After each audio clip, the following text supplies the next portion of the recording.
Dahil dito ay naging malungkot ang mapangalo niyang misis kahit sa kaarawan nito.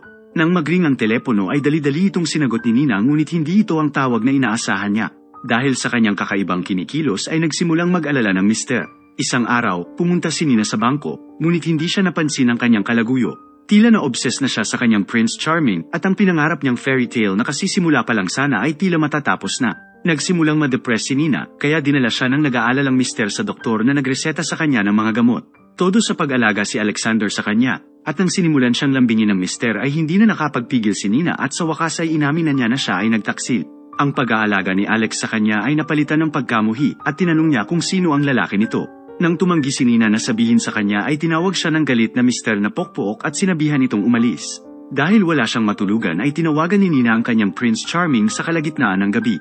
Humingi ng paliwanag si Tamara, at nang walang masabi si Sergey ay napagtanto niyang iyon ang babae ng kanyang mister.